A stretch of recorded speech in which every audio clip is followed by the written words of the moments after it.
ప్రభు అయినటువంటి యేసుని గూర్చి బాప్తిస్మ ఇచ్చి యోహాను ఇచ్చినటువంటి స్టేట్మెంట్ని మనం పరిశీలన చేస్తున్నప్పుడు ప్రభు హెచ్చవలసినటువంటి వాడై ఉన్నాడు, నేను తగ్గవలసినటువంటి వాడినై ఉన్నాను అనే విషయాన్ని ప్రస్తావించాడు. ఎందుకు తాను తగ్గవలసినటువంటి వాడై ఉన్నాడు అనే విషయాన్ని మనం ఆలోచించడానికి ప్రయత్నం చేస్తే ప్రప్రదంగా 3 కారణాలు మనం గుర్తించవచ్చు.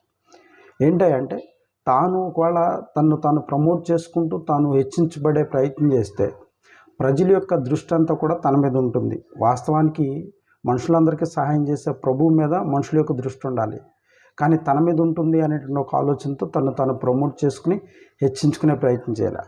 రెండవది, అతని యొక్క పెరుగుదలను బట్టి ఇతరులు అతన్ని వెంబడిస్తారేమో అనేటువంటి ఆలోచనతో. వాస్తవానికి దేవుడు ఎన్నుకున్నటువంటి ఏర్పాటు చేసినటువంటి వ్యక్తి ప్రభు, అతన్ని మనం వెంబడించాలి. కానీ ఒకవేళ ఈ వ్యక్తి తాను ప్రమోట్ చేసుకుంటే ప్రజలు ఇతరుని వెంబడించే ప్రయత్నం జరుగుతుంది. తర్వాత మూడోది మనం ఆలోచన చేస్తున్నప్పుడు, ఒకవేళ దేవుడి ఎదుట తాను హెచ్చించుకుంటే తనకి